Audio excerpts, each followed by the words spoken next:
미국 의회가 발칵 뒤집혔습니다. 30년간 중동 하늘을 독점하던 68억 원짜리 패트리어트 미사일이 단돈 2,000원에 무력화됐기 때문입니다. 한국이 세계 최초로 실전 배치한 레이저 방공 체계 천광, 드론 45대를 단 5만 원에 전멸시킨 이 무기에 미국 최대 방산 기업은 공작을 펼쳤죠. 하지만 한국을 막으려 할수록 중동 10개국이 오히려 한국에 줄을 섰습니다.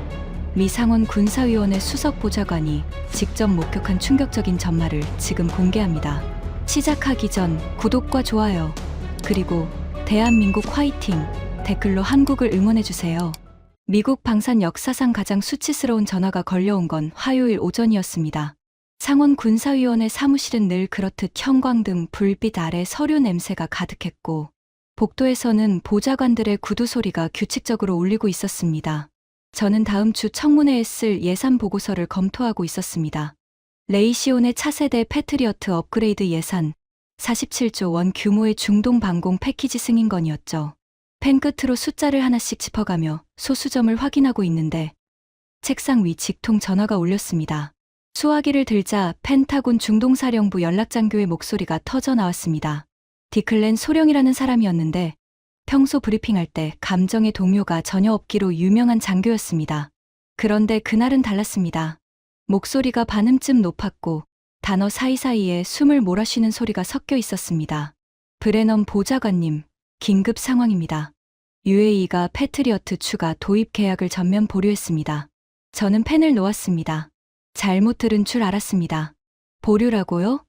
디클렌, 내가 지금 검토하고 있는 게 바로 그 건이야. 계약 규모가 얼마인지 알고 하는 말입니까? 8조 4천억 원 규모입니다. PAC3MSE 배터리 4개 세트와 향후 10년간 유지 보수 계약 전부 포함입니다. 그런데 보좌관님, 보류라고 표현했지만 사실상 취소에 가깝습니다. UAE 국방부가 공식 서한을 보냈는데 대체 방안을 검토 중이라는 문구가 들어가 있습니다. 대체 방안. 그 네 글자에 심장이 한 박자 멈추는 느낌이었습니다. 8조 4천억 원. 이건 단순한 무기 거래가 아니었습니다. 중동 방공 시장에서 미국의 지위를 상징하는 계약이었습니다. 걸프전 이후 30년 동안 한 번도 흔들린 적 없는 미국 방산의 황금알을 낳는 거위였습니다. 그 거위가 알을 낳기를 거부하고 있었습니다. 대체 방안이라는 게 뭡니까? 러시아 S-400을 사겠다는 겁니까? 아닙니다. 러시아가 아닙니다. 디클렌이 잠시 말을 멈췄습니다. 수화기 너머로 그가 침을 삼키는 소리가 들렸습니다. 한국입니다. 저는 잠시 수화기를 귀에서 떼고 내려다보았습니다. 통화가 끊긴 건 아닌지 확인이라도 하듯이요. 한국이라고요? 저는 그 단어를 머릿속에서 두세 번 굴려봤습니다. 한국이 미국의 중동 방공 시장을 위협한다. 그건 제가 22년 동안 의회에서 일하면서 한 번도 상상해 본 적 없는 시나리오였습니다. 마치 동네 문구점이 아마존을 위협한다는 말처럼 들렸습니다. 디클렌, 정확히 무슨 한국 장비를 말하는 겁니까? 레이저 방공 체계입니다. 천광이라는 이름으로 최근 UAE 동부해안과 수도권에 시범 배치되었습니다. 그리고 보좌관님, 시범이 아니라 실전입니다. 실제 드론 공격을 요격한 기록이 있습니다. 기록을 이미 보냈습니다. 기밀망으로 확인하십시오. 전화를 끊고 저는 급히 컴퓨터의 보안 네트워크에 접속했습니다. 손가락이 키보드 위에서 미세하게 떨리고 있다는 걸 인식했지만 애써 무시했습니다. 화면에 뜬 첫 번째 문서의 제목을 보는 순간 등줄기를 따라 차가운 것이 흘러내렸습니다. 한국 레이저 방공 체계 천광 실전 운용 보고서 기밀 등급 비밀. 보고서를 열었습니다. 첫 페이지는 교전 개요였습니다. 숫자들이 눈에 들어왔습니다. 교전 대상 자폭형 드론 45대, 부채꼴 대형 접근, 요격 결과 44대 격추, 1대 교전 범위 이탈, 성공률 97.8%, 교전 시간 38분, 사용 탄약 없음, 미사일 발사 0발, 소모 비용 전력 소비 환산 약 5만 원. 저는 그 마지막 줄에서 눈이 멈췄습니다. 3번 읽었습니다. 5만 원. 드론 45대를 격추하는데 5만 원. 우리 돈으로 35달러 남짓. 뉴욕에서 피자 2판 시키는 가격이었습니다. 여러분, 잠깐 계산을 해보십시오. 패트리어트로 같은 작전을 수행하려면 어떻게 됩니까? 드론 한 대당 최소 2발의 미사일이 필요합니다. 45대면 90발. 패트리어트 미사일 한 발 가격이 68억 원. 90발이면 6,120억 원입니다. 6,120억 원 대 5만 원. 비율로 따지면 1,224만 대 1점. 이 숫자의 격차가 무엇을 의미하는지 22년 동안 방산 예산을 다뤄온 저는 즉시 이해했습니다. 이건 기술 경쟁이 아니었습니다. 차원이 다른 게임이었습니다. 권투 선수가 아무리 강해도 상대가 총을 꺼내 들면 주먹의 세계가 끝나는 것처럼 이 숫자가 진짜라면 미사일의 세계가 끝나는 거였습니다. 하지만 저는 아직 믿고 싶지 않았습니다. 레이저 방공이라는 개념은 오래전부터 있었습니다. 미국이 수십 년간 수조 원을 쏟아부었고 이스라엘이 아이언빔이라는 걸 개발하고 있었지만 둘 다 아직 실전 배치 단계에 이르지 못했습니다. 보잉, 레이시온, 로키드 마틴. 미국 최고의 방산 기업들이 총력을 기울이고도 못 해낸 일을 한국이 했다. 상식적으로 납득이 되지 않았습니다. 저는 보고서의 다음 페이지를 넘겼습니다. 두 번째 교전 기록이었습니다. 이번에는 더 충격적이었습니다. 도심 방향으로 접근하는 드론 한 대. 하지만 패트리어트는 쏠 수 없었습니다. 민간 지역 상공에서 미사일을 터뜨리면 폭발 파편이 아래로 쏟아집니다. 사람이 사는 곳 위에서 미사일을 쏠 수는 없는 거죠. 미사일로는 손을 쓸 수 없는 완벽한 사각지대. 그때 한국 레이저가 작동했습니다. 소리도 없이, 폭발도 없이, 보이지 않는 빛이 드론을 녹여 떨어뜨렸습니다. 잔해는 빈 공터에 떨어졌고 반경 100m 내 민간 피해 제로. 아래에서는 사람들이 평소처럼 일상을 보내고 있었습니다. 머리 위에서 무슨 일이 벌어졌는지 전혀 모른 채로요. 저는 의자에 깊이 기대앉았습니다. 사무실 천장에 형광등이 미세하게 깜빡이고 있었고 환풍기에서 나오는 바람이 책상 위 서류를 살짝 흔들고 있었습니다. 갑자기 이 사무실이, 이 건물이, 이 도시 전체가 낡아 보이는 기분이 들었습니다. 여러분, 미국 상원 군사위원회가 어떤 곳인지 아십니까? 미군의 모든 무기 구매 예산을 심의하고 방산 수출을 승인하고 동맹국과의 군사협력을 감독하는 미국 의회 최강의 위원회입니다. 그리고 저 마이클 브레너는 22년 동안 이 위원회의 수석, 정책보좌관으로서 중동 방산 포트폴리오를 총괄해 왔습니다. 쉽게 말하면 중동에 미국 무기를 파는 일의 의회 측 창구가 바로 저였습니다. 패트리어트 미사일 한 발 가격 68억 원. 이 시스템 하나가 중동 전역에 깔려 있고 유지보수 계약까지 합치면 연간 47조 원이 넘는 시장입니다. 미국 방산 5대 기업의 중동 매출 중 절반이 여기서 나옵니다. 그런데 그 시장의 근본 구조가 흔들리고 있었습니다. 저는 수화기를 다시 들었습니다. 이번에는 군사위원회 위원장실로 전화를 걸었습니다. 위원장님, 긴급 브리핑이 필요합니다. 여러분에게 솔직하게 말씀드리겠습니다. 저는 한국이라는 나라를 무시한 적이 없습니다. 다만 한국의 위치를 명확하게 알고 있다고 생각했습니다. 그리고 그 확신은 22년이라는 시간 위에 단단하게 서 있었습니다. 한국은 미국의 소중한 동맹국입니다. 주한미군 2만 8천 명이 주둔하고 있고 매년 방위비를 분담하고 미국산 무기를 꾸준히 구매하는 고마운 파트너죠. 지난 10년간 한국이 미국에서 구매한 무기 총액이 약 28조 원입니다. F-35 전투기 40대, 패트리어트 PAC-3 배터리, 글로벌 호크 무인 정찰기, P-8 해상 초계기. 이 목록을 보면 한국은 미국 방산산업의 핵심 고객 중 하나입니다. 무기를 사는 나라, 무기를 파는 나라가 아니라 물론 한국이 K9 자주포나 FA-50 경공격기 같은 것들을 수출한다는 건 알고 있었습니다. 폴란드의 K2 전차와 K9 자주포를 대량 수출한 것도 뉴스에서 봤습니다. 하지만 솔직히 그건 미국이 안 하는 틈새 시장이었습니다. 우리가 굳이 팔지 않는 중저가 재래식 무기 시장에서 한국이 돈을 버는 것은 상관없었습니다. 오히려 동맹국이 방산 산업을 키워서 자체 방위력을 강화하는 건 미국 입장에서 나쁠 게 없었죠. 밥그릇이 겹치지 않는 한은요. 핵심은 이겁니다. 방공 시스템. 이 세 글자는 미국의 성역이었습니다.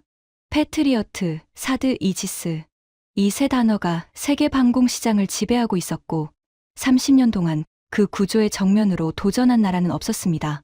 러시아의 S-400이 좀 팔리기는 했지만 미국 동맹국 중에 그걸 사는 나라는 사실상 없었습니다. 터키가 한 대 사고 F-35 프로그램에서 쫓겨난 걸 전 세계가 봤으니까요. 그게 본보기가 되었습니다. 미국 무기를 버리고 다른 걸 사면 대가를 치른다는 메시지. 그 메시지는 효과적이었습니다. 중국의 방공 시스템은요? 수출 실적이 거의 없었습니다. 이스라엘의 아이언돔은 뛰어난 시스템이지만 사거리가 짧아서 패트리어트와 경쟁하는 물건이 아니었고요. 유럽의 SAMPT는 성능은 괜찮지만 가격 경쟁력이 없었습니다. 그러니까 미국의 방공 독점은 기술력만으로 이루어진 게 아니었습니다. 안보 구조, 동맹 관계, 제재 메커니즘. 이 3중 방어벽이 시장을 보호하고 있었습니다. 다른 나라 무기를 사면 미국이 안보 우산을 재검토할 수 있다는 암묵적 위협. 이건 서류에 적혀 있지는 않지만 모든 동맹국이 알고 있는 불문율이었습니다. 저는 22년 동안 이 구조를 관리해 왔습니다. 군사위원회에서 방산 수출 승인을 심의하고 동맹국 방위비 분담을 협상하고 때로는 다른 나라 무기를 사려는 동맹국에 조용히 경고를 보내는 일까지 한 번도 이 시스템이 무너질 거라고 생각한 적이 없었습니다. 그런데 한국이 그 3중 방어벽의 바깥에서 아예 게임의 규칙 자체를 바꿔버리는 무기를 들고 나왔다고요? 미사일 자체를 무의미하게 만드는 무기를요? 더구나 레이저로요? 미국이 레이저 방공에 쏟아부은 돈만 해도 어마어마합니다. 해군의 HELIOS, 육군의 DSHORAD, 미사일 방어청의 여러 프로젝트까지 합치면 최소 15조 원 이상입니다. 그래도 아직 실전 배치를 못했습니다. 이스라엘이 12년 동안 개발 중인 아이언빔도 아직 완성이 안 됐고요. 그런데 한국이 먼저 해냈다. 한국이 미국보다 먼저 레이저 방공을 실전에서 검증했다. 솔직히 처음에는 코웃음이 나왔습니다. 22년의 경험이 그렇게 반응하도록 시켰으니까요. 그날 오후 군사위원회 위원장 사무실로 들어갔습니다. 리차드 모건 위원장은 상원에서 가장 영향력 있는 인물 중 하나였습니다. 전직 해군 소장 출신의 방산 분야, 경력만 35년. 회색 머리카락을 깔끔하게 빗어넘긴 70대 초반의 남자였고 눈빛은 여전히 날카로웠습니다. 이 사람이 고개를 끄덕이면 수십조 원이 움직이고 고개를 저으면 방산 기업의 주가가 출렁이는 그런 인물이었습니다. 위원장실 문을 열고 들어서니 이미 한 사람이 앉아 있었습니다. 가죽 소파에 다리를 꼬고 앉아 에스프레소를 마시고 있는 남자. 남색 맞춤 양복의 금태 커프스 버튼이 소매 끝에서 번쩍이고 있었고 손목에는 어지간한 직장인 연봉만 한 시계가 채워져 있었습니다. 방 안에 그 사람 특유의 묵직한 우디향 향수 냄새가 은은하게 깔려 있었습니다. 마치 자기 영역을 냄새로 표시하는 동물처럼요. 제레미 콜린스. 미국 최대 방산 기업 레이시온의 국제전략 수석 부사장이었습니다. 50대 중반의 큰 체구에 악수할 때 상대방 손을 필요 이상으로 꽉 쥐는 습관이 있는 사람이었죠. 공식적으로는 기업 임원이지만 워싱턴에서 이 사람의 진짜 직함은 따로 있었습니다. 방산 로비의 제왕. 의회 복도를 자기 집 거실처럼 드나드는 사람이었습니다. 상원의원 23명과 개인적으로 골프를 치고 하원의원 45명의 선거, 자금을 직간접적으로 지원하고 펜타곤 장성들과 정기적으로 스테이크 하우스에서 저녁을 먹는 사람. 연간 의회 접촉 횟수만 1200회가 넘는다는 기록이 로비 공개 자료에 올라와 있었습니다. 주 5일 근무라 치면 하루에 4-5번씩 의원이나 보좌관을 만난다는 뜻이었죠. 미국 민주주의의 어두운 뒷면, 그 한가운데 서 있는 사람이었습니다. 제레미가 저를 보고 씩 웃었습니다. 입꼬리만 올라가는, 눈은 웃지 않는 웃음이었습니다. 브레넌, 표정이 왜 그래? 중동에서 무슨 나쁜 소식이라도 왔나? 저는 대답하지 않고 위원장을 바라봤습니다. 모건 위원장이 책상 위에 안경을 집어들며 말했습니다. 브레넌, 앉아. 상황 브리핑해봐. 저는 소파 맞은편에 앉아 태블릿을 꺼냈습니다. UAE의 계약 보류 소식, 한국 레이저 방공 체계의 실전 기록, 중동 시장 동향 분석까지 정리한 자료를 화면에 띄웠습니다. 위원장님, 오늘 오전 UAE가 패트리어트 추가 도입 계약 8조 4천억 원 규모를 전면 보류했습니다. 대체 방안 검토 중이라는 공식 서한이 왔습니다. 모건 위원장의 눈썹이 미세하게 올라갔습니다. 이 사람의 감정 표현으로는 거의 폭발에 가까운 반응이었습니다. 그가 입을 열기 전에 제레미가 먼저 끼어들었습니다. 8조 4천억. 그거 사우디랑 연동된 패키지 아닌가? 보류되면 사우디 쪽도 흔들릴 수 있어. 맞습니다. 연수의 효과가 우려됩니다. 이유가 뭐야? 한국입니다. 제레미의 에스프레소 잔이 소서에 부딪히며 딸깍 소리를 냈습니다. 아주 작은 소리였지만 조용한 위원장실에서는 또렷하게 들렸습니다. 설명을 시작한 지 30초도 되지 않아 그의 입가에 있던 여유로운 미소가 사라졌습니다. 찻잔을 내려놓는 손끝이 살짝 떨리는 것을 저는 놓치지 않았습니다. 하지만 이 사람은 역시 프로였습니다. 워싱턴에서 30년을 살아남은 로비스트답게 2초 만에 표정을 정리하고 느긋한 포즈를 되찾았습니다. 소파 등받이에 몸을 기대며 팔짱을 꼈습니다. 레이저, 또 그 이야기야? 제레미가 손을 가볍게 내저었습니다. 마치 귀찮은 파리를 쫓듯이요. 브레넌, 자네가 의회에서 오래 일했으니까 내가 솔직하게 말하지. 레이저 방공은 20년 전부터 나오던 이야기야. 미국이 얼마를 쏟아부었는지 알아? 최소 15조 원 이상이야. 보잉, 로키드 마틴, 우리 레이시온까지 미국 최고의 두뇌들이 달라붙었어. MIT 출신, 칼텍 출신, 미사일 방어청 박사들이 밤낮 없이 매달렸다고. 그래도 아직 실전 배치를 못했어. 이스라엘도 마찬가지고. 그런데 한국이 했다고? 제레미가 피식 웃었습니다. 코를 훌쩍이며 고개를 젓는 동작까지 포함된 완전한 비웃음이었습니다. 그 웃음에는 30년간 시장을 독점해 온 사람만이 가질 수 있는 여유가 있었습니다. 자기 왕국이 절대 무너지지 않을 거라는 확신에서 나오는 여유. 에스프레소 잔을 다시 들어올리며 한 모금 마시는 동작까지 완벽하게 통제된 느긋함이었습니다. 위원장님, 이건 현지 사령부의 과장 보고일 가능성이 높습니다. 한국이 시범 배치한 장비가 통제된 조건에서 좀 작동한 거겠죠. 사막에서 느린 드론 몇 대 떨어뜨린 걸 가지고 호들갑을 떠는 겁니다. 실전과 시험은 하늘과 땅 차이입니다. 걱정하실 필요 없습니다. 그리고 제레미가 한마디를 더 했습니다. 그때 그의 입에서 나온 이 한마디가 나중에 의회 청문회 기록에 영원히 남아서 그의 경력을 완전히 끝장낼 줄은 그 순간 아무도 몰랐습니다. 한국은 우리 무기를 사는 나라지 우리 시장을 뺏는 나라가 아닙니다. 한국 기술자들이 사막에서 레이저를 쐈다고요? 대학 실험실 수준의 장난감이겠죠. 거기에 8조 4천억짜리 시장이 흔들린다. 말이 됩니까? 모건 위원장이 고개를 돌려 저를 바라봤습니다. 안경 너머 눈빛이 예리했습니다. 브레넌, 자네 생각은? 저는 솔직하게 대답했습니다.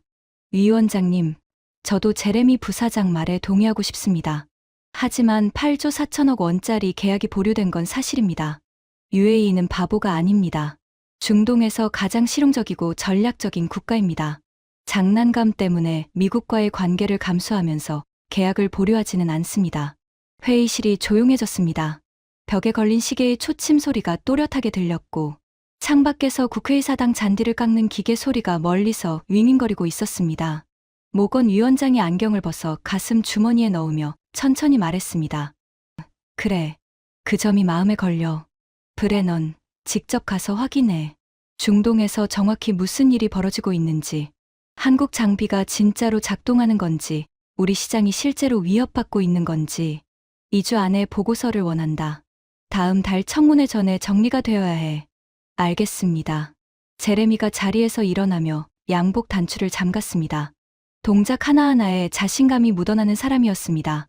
큰 체구가 소파에서 일어서면서 방 안의 공기를 한번 휘젓는 느낌이었죠.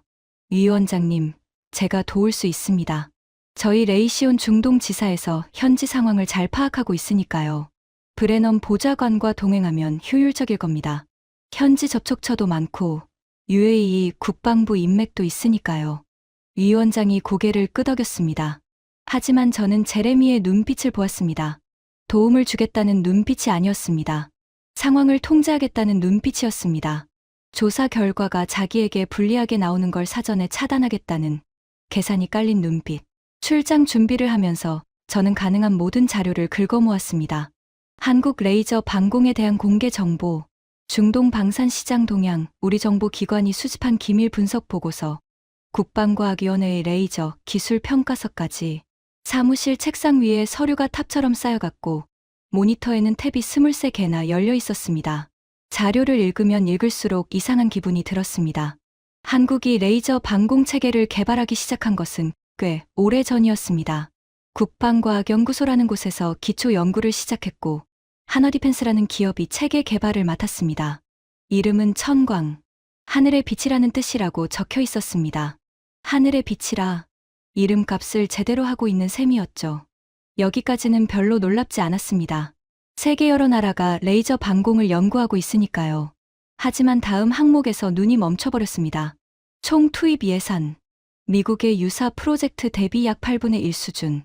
미국보다 돈은 8분의 1만 썼는데 실전 배치는 먼저 했다. 이건 효율의 문제가 아니라 뭔가 근본적으로 다른 접근이 있었다는 뜻이었습니다.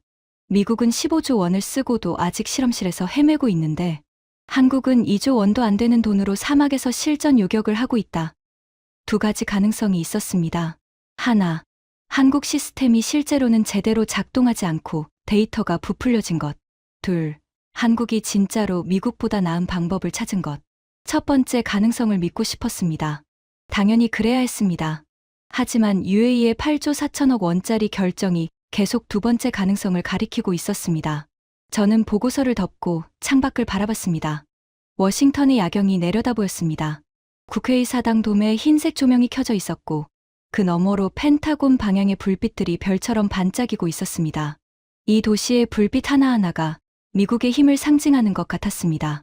22년 동안 매일 밤 보아온 풍경이었지만 그날은 왠지 그 불빛들이 평소보다 어두워 보였습니다. 그때 휴대전화가 울렸습니다. 제레미였습니다. 밤 11시가 넘은 시각이었습니다. 이 사람은 잠을 안 자는 건지 눈을 감아도 로비 전화를 거는 건지 알 수가 없었습니다. 브레넌, 출발 전에 한 가지만 알아둬.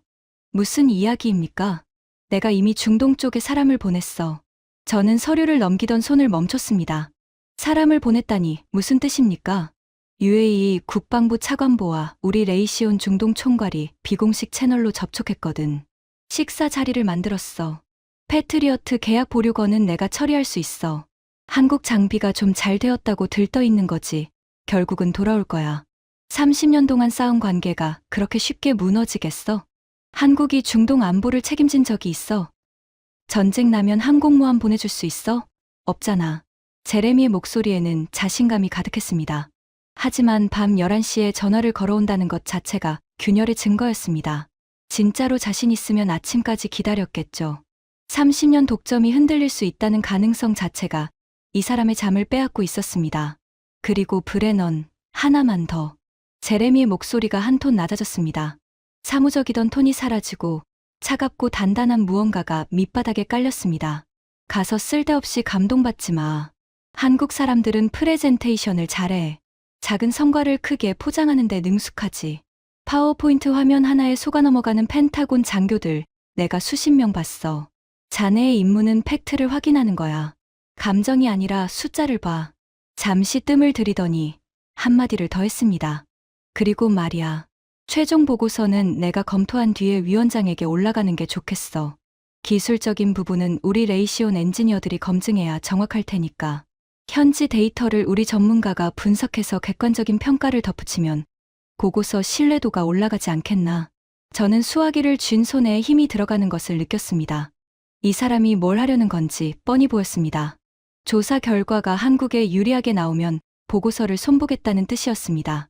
경쟁 기술을 평가하는 보고서를 경쟁 당사자가 검열한다. 심판에게 선수가 점수를 매기겠다고 하는 것과 뭐가 다릅니까? 제레미, 보고서는 위원장이 저한테 지시한 겁니다.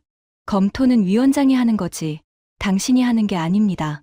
전화기 너머로 3초 동안 침묵이 흘렀습니다. 벽시계의 초침이 3번 째깍거리는 소리가 들렸습니다. 그리고 제레미가 웃었습니다. 소리 없이 숨만 내뱉는 코웃음에 가까운 웃음이었습니다. 좋아, 좋아. 자네 말대로 하지.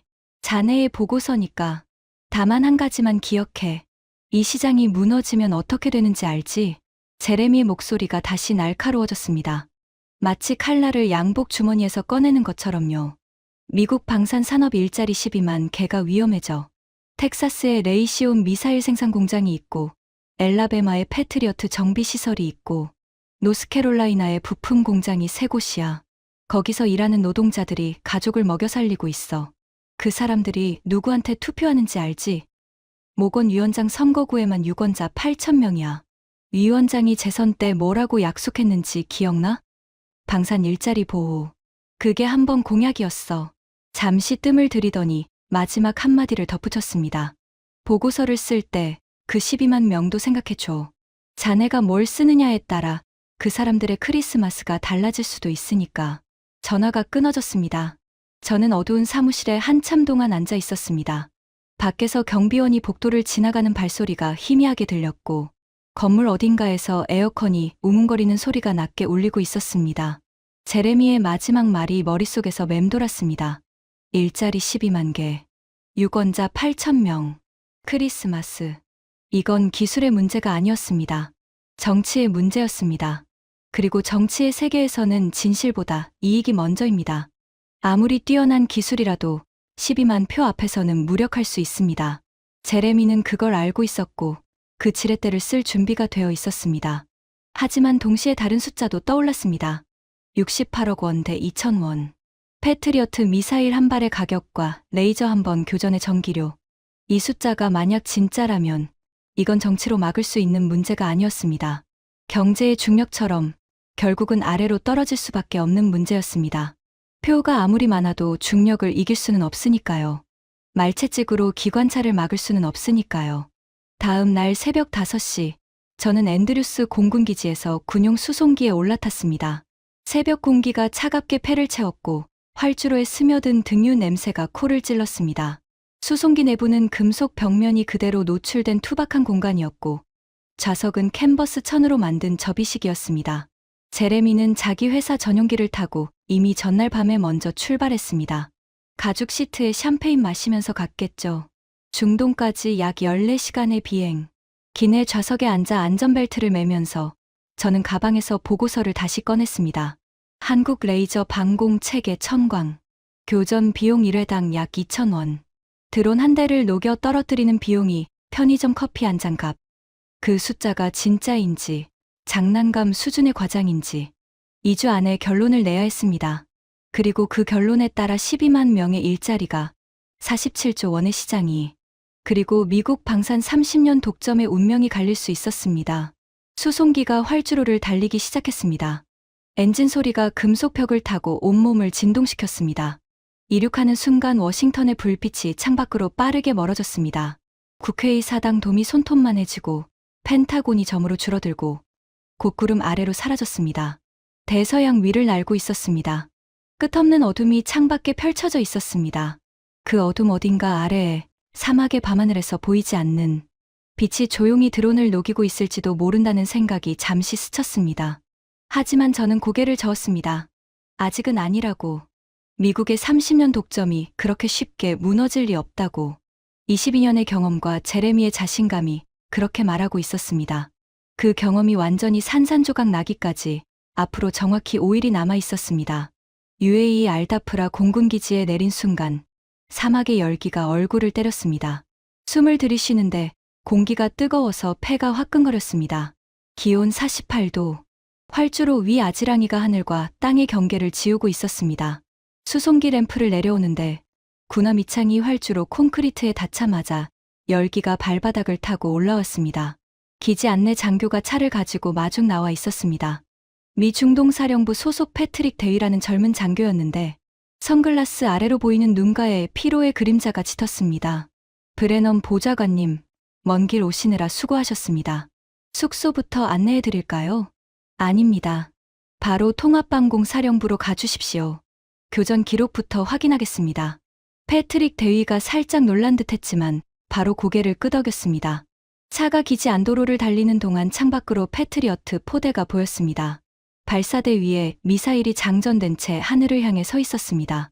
30년 동안 이 지역의 하늘을 지켜온 시스템. 제가 22년 동안 예산을 관리하고 의회에서 승인하고 동맹국에 팔아온 바로 그 무기가 사막의 햇빛 아래 묵직하게 서 있었습니다. 그런데 패트릭 대위가 차를 몰면서 한마디를 했습니다. 아무렇지 않게 마치 날씨 이야기를 하듯이요. 보좌관님, 저 패트리어트 포대 보이시죠? 지난달부터 실제 교전 횟수가 거의 없습니다. 교전이 없다고? 드론 공격이 줄었습니까? 아닙니다. 드론 공격은 오히려 늘었습니다.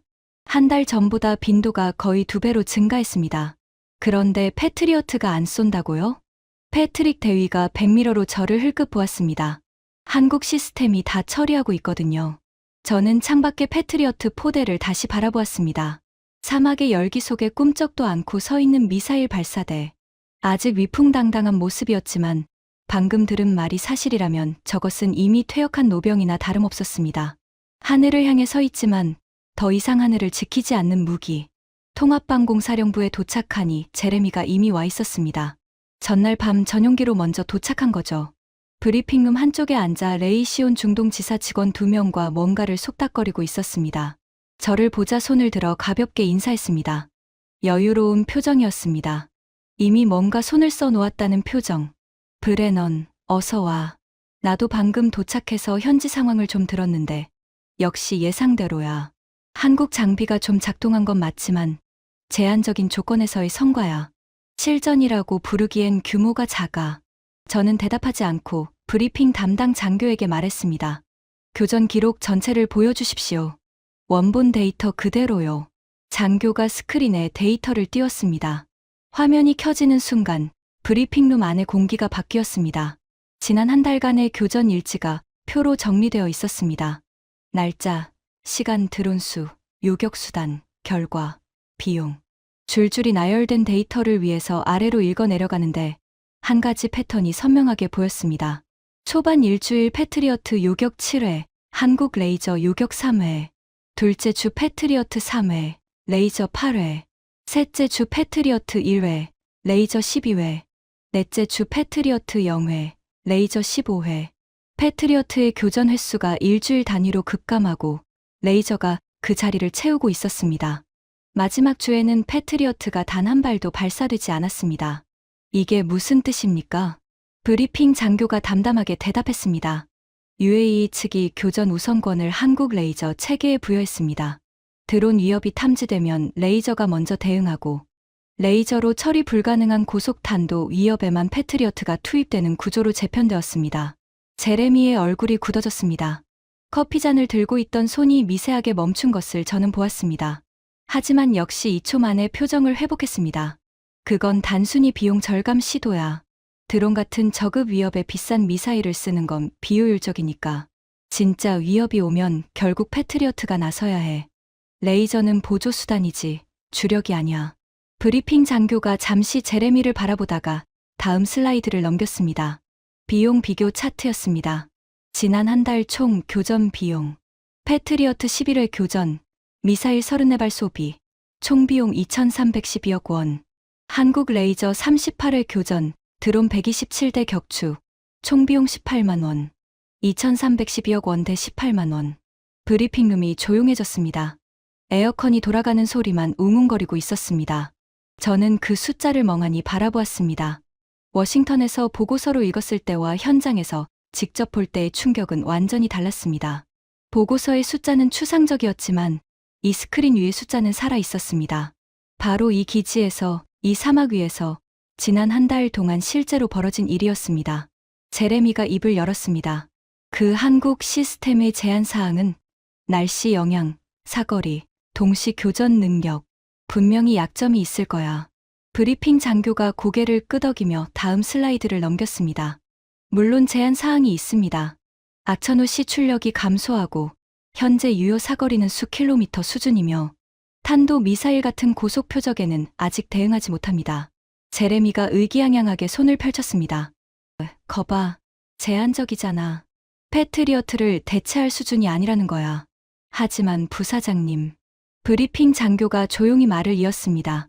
현재 중동 전장에서 실제 위협의 87%가 드론과 순항미사일입니다. 탄도 미사일 위협은 13%에 불과합니다. 87%의 위협을 18만 원으로 처리할 수 있는데 2,312억 원짜리 시스템을 유지해야 할 이유를 UAE 측에 설명하기가 점점 어려워지고 있습니다. 그 말이 떨어지자 제레미의 얼굴에서 여유가 완전히 사라졌습니다. 입술이 일자로 굳었고 턱 근육이 미세하게 움직이는 것이 보였습니다. 이를 악물고 있는 거였습니다. 87%. 그 숫자가 저에게도 묵직하게 다가왔습니다. 전장의 위협 중 87%를 처리하는 시스템이 보조수단이라고요? 그건 주력이었습니다. 이미 주력이 바뀌고 있었습니다. 패트리어트는 13%를 위한 보험으로 밀려나고 있었습니다. 47조 원짜리 시장의 87%가 2,000원짜리 기술로 대체되고 있다는 뜻이었습니다. 현지 도착 둘째 날 밤이었습니다. 숙소에서 보고서를 정리하고 있는데 기지 전체에 경보가 울렸습니다. 붉은 경보등이 복도 천장에서 깜빡이기 시작했고 스피커에서 아랍어와 영어가 번갈아 나왔습니다. 전투 배치. 다수 비행체 동부해안 접근 중. 전투 배치. 저는 서류를 내팽개치고 통합방공 사령부 벙커로 뛰어갔습니다. 콘크리트 복도를 달리는 동안 군화 소리가 사방에서 울렸고 장교들이 앞을 지나쳐 달려갔습니다. 벙커 철문을 통과하자 거대한 스크린이 벽면 가득 채우고 있었고 수십 명의 관제 요원들이 각자의 모니터 앞에 앉아 있었습니다. 중앙 스크린에 상황이 표시되고 있었습니다. 동쪽 해안에서 약 60km 떨어진 지점, 붉은 점들이 떼지어 접근하고 있었습니다. 하나, 둘, 셋. 세다가 멈췄습니다. 너무 많았습니다. 표적 식별 완료. 자폭형 드론 52대. 세계 축선으로 부채꼴 접근 중. 속도 시속 180km. 해안선 도달 예상 시간 18분. 52대. 지난번 교전 기록의 45대보다 많았습니다. 공격 쪽이 규모를 키우고 있는 거였습니다. 벙커 한쪽에서 UAE 방공 담당관이 지시를 내리고 있었습니다. 천광 체계 자동 교전 모드 확인. 확인 완료. 자동 교전 대기 상태입니다. 패트리어트 포대 대기 상태 유지. 탄도 위협 발생 시에만 교전 승인. 저는 벙커 뒤쪽에 서서 상황을 지켜보았습니다. 심장이 빠르게 뛰고 있었습니다. 22년 동안 방산 정책을 다뤘지만 실제 전투 상황을 눈앞에서 보는 것은 처음이었습니다. 서류 속 숫자가 아니라 진짜 하늘에서 진짜 무기가 사람을 향해 날아오고 있었습니다. 제레미도 어느새 벙커에 와 있었습니다. 벽에 기대서서 팔짱을 끼고 있었는데 평소의 여유로운 표정은 사라지고 입술이 굳어 있었습니다. 해안선까지 12분. 붉은 점들이 조금씩 가까워지고 있었습니다. 스크린 위의 숫자가 줄어들 때마다 벙커 안에 긴장감이 한 층씩 올라갔습니다. 10분, 8분, 그리고 드론 편대가 레이저 체계의 유효 사거리에 진입하는 순간 스크린에 변화가 일어났습니다. 첫 번째 붉은 점이 사라졌습니다. 폭발 표시가 아니었습니다. 미사일 요격 때 나타나는 번쩍이는 섬광 아이콘도 없었습니다. 그냥 점 하나가 조용히 꺼졌습니다. 마치 누군가 화면에서 지우개로 한 점을 지운 것처럼요. 두 번째, 세 번째, 점들이 하나씩 사라지기 시작했습니다. 간격은 규칙적이었습니다. 약 50초에 한 대씩, 마치 시계처럼 정확하게, 기계적으로, 감정 없이 점들이 소멸해 갔습니다. 벙커 안이 조용했습니다. 에어컨 소리와 키보드 두드리는 소리만 들렸습니다. 미사일이 발사될 때의 진동도, 요격 시의 함성도 없었습니다. 그냥 조용히 드론들이 녹아 사라지고 있었습니다. 현장 열상 카메라 영상 전환합니다. 보조 스크린에 열상 카메라 화면이 나타났습니다. 검은 밤하늘 속에서 작은 비행체 하나가 날아오고 있었습니다. 그리고 갑자기 기체 한쪽에서 밝은 점이 피어올랐습니다. 보이지 않는 빛이 드론에 집중되고 있다는 표시였습니다. 1초, 2초, 드론의 날개 한쪽이 붉게 달아올랐습니다. 3초, 기체 표면이 뒤틀리기 시작했습니다. 4초, 드론이 균형을 잃고 비틀거렸습니다. 5초, 기체 전체가 무너지듯 허물어지며 아래로 떨어졌습니다. 폭발 없이, 불꽃 없이, 소리 없이, 마치 어둠 속에서 눈송이가 녹듯 그렇게 조용히 사라졌습니다. 저는 무의식적으로 숨을 참고 있었다는 걸 깨달았습니다. 숨을 내쉬자 가슴이 떨렸습니다. 이건 무기가 아니었습니다. 아니, 무기이긴 하지만 제가 22년 동안 알아온 무기의 개념과는 완전히 다른 것이었습니다. 소리 없이, 진동 없이, 잔해 없이 위협을 제거하는 시스템. 전쟁의 소음을 완전히 지워버린 기술. 10대, 15대, 20대. 점들이 계속 사라졌습니다. 속도가 조금씩 빨라지고 있었습니다. 체계가 워밍업을 마치고 최적화되는 것인지 50초 간격이 40초로 다시 35초로 줄어들었습니다. 30대, 35대, 40대, 52대 중 49대 소멸. 나머지 3대 교전 범위 이탈, 해상으로 퇴각 중. 벙커 안에서 누군가가 낮은 탄성을 질렀습니다. UAE 관제 요원들 사이에서 작은 박수가 나왔습니다. 하지만 그 박수는 금세 멈추었습니다. 승리의 환호가 아니라 경외에 가까운 침묵이 벙커를 채웠습니다. 모두가 방금 목격한 것의 의미를 이해하려 애쓰고 있었습니다. 교전 종료. 총 교전 시간 42분. 요격수 49대, 미사일 발사 0발, 전력 소비 비용 환산 약 6만 원, 42분, 49대, 6만 원. 저는 벽에 기대서서 눈을 감았습니다. 머릿속에서 숫자가 자동으로 돌아갔습니다. 패트리어트로 같은 작전을 수행했다면 드론 52대, 미사일 최소 104발 필요, 비용 7,072억 원. 실제로는 드론이 새 축선으로 분산 접근했으니까 동시 교전 부하를 고려하면 포대 추가 배치 비용까지 합쳐 1조 원 가까이 들 수 있었습니다. 1조 원 대 6만 원. 저는 눈을 뜨고 제레미를 찾았습니다. 그는 벙커 구석에 서 있었습니다. 팔짱을 풀고 양손을 주머니에 찔러넣고 있었습니다. 얼굴이 창백했습니다.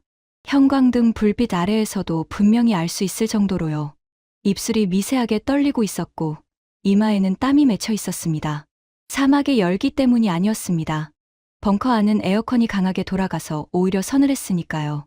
제레미와 눈이 마주쳤습니다. 그의 눈빛이 달라져 있었습니다. 워싱턴에서의 여유, 위원장실에서의 자신감, 전화기 너머의 위협적인 목소리. 그 모든 것이 사라지고 남은 것은 하나였습니다. 공포. 30년간 쌓아온 시장이 6만 원 앞에서 무너지는 현실을 직접 본 사람의 공포. 하지만 제레미는 역시 제레미였습니다. 그 공포를 삼키고 다른 감정으로 바꿔치기 하는데 3초도 걸리지 않았습니다. 눈빛이 차갑게 변했습니다. 결의, 아니, 도끼에 가까운 것이었습니다. 이걸 어떻게든 막겠다는, 수단과 방법을 가리지 않겠다는 결의. 그런데 교전이 끝난 직후 벙커에 추가 보고가 들어왔습니다. 두 번째 위협입니다. 도심 방향 단독 드론 1대, 적어도 접근 중. UAE 방공 담당관의 얼굴이 단번에 굳어졌습니다. 도심 방향. 그 말의 무게를 이해하는데 1초도 필요하지 않았습니다. 사막 기지 위에서 드론을 잡는 것과 사람이 사는 도시 위에서 잡는 것은 완전히 다른 문제입니다. 패트리어트 대응 가능합니까? 불가능합니다. 도심 상공에서 미사일을 터뜨리면 폭발 파편이 아래로 쏟아집니다. 교전 규칙상 민간 지역 상공 요격은 승인 불가입니다. 저는 이를 악물었습니다. 이게 바로 미사일 방공의 치명적 맹점이었습니다. 미사일은 적을 잡을 때 폭발합니다. 폭발하면 파편이 생깁니다. 군사 기지 위에서야 상관없지만 학교 옆에서, 병원 옆에서, 시장, 골목 위에서 미사일을 터뜨릴 수는 없습니다. 적이 이걸 알고 일부러 민간 지역 위로 드론을 보내면 우리는 손을 쓸 수가 없는 겁니다. 완벽한 사각지대. 여러분, 생각해 보십시오. 아무리 비싸고 정밀한 미사일이라도 아이들이 뛰어노는 운동장 위에서 쏠 수는 없잖습니까? 적이 그걸 알면 어떻게 합니까? 일부러 민간 지역 위로 드론을 보냅니다. 그러면 미사일 방공은 무력해집니다. 막다른 골목인 겁니다. 스크린에서 붉은 점 하나가 도심을 향해 천천히 움직이고 있었습니다. 적어도 저속. 마치 일부러 천천히 가는 것처럼요. 드론의 예상 경로를 보니 대형 종합병원이 있는 구역이었습니다. 한밤중이었지만 병원은 24시간 돌아갑니다. 응급실에는 환자들이 있을 것이고 복도에는 간호사들이 오가고 있을 겁니다. 천광체계 유효 사거리 내 진입, 자동 교전 개시, 벙커 안의 모든 시선이 보조 스크린에 집중되었습니다. 열상 카메라가 드론을 추적하고 있었습니다. 저고도로 날아오는 작은 비행체, 그 아래로 화면 하단에 건물들의 윤곽이 보였습니다. 병원 건물의 창문에서 불빛이 새어나오고 있었습니다. 그리고 보이지 않는 빛이 드론에 닿았습니다. 기체 한쪽이 붉어지기 시작했고 2초 뒤 날개가 휘어졌고 3초 뒤 드론은 균형을 잃고 추락했습니다. 폭발도 없이, 불꽃도 없이, 소리도 없이, 표적 소멸 확인. 낙하 지점은 병원 북동쪽 약 300m 공터. 반경, 내 민간 피해 없음. 벙커 안에서 누군가가 깊은 한숨을 내쉬었습니다. 안도의 한숨이었습니다. 저도 모르게 주먹을 꽉 쥐고 있었다는 걸 그제야 알았습니다. 손바닥에 손톱 자국이 찍혀 있었습니다. 300m. 병원에서 단 300m였습니다. 만약 이 드론에 폭발물이 탑재되어 있었다면, 만약 레이저가 없었다면, 만약 패트리어트밖에 없어서 손을 쓸 수 없었다면 상상하고 싶지 않았습니다. 그 시각 병원 안에서는 무슨 일이 벌어지고 있었을까요? 응급실에서는 의사가 환자를 치료하고 있었을 겁니다.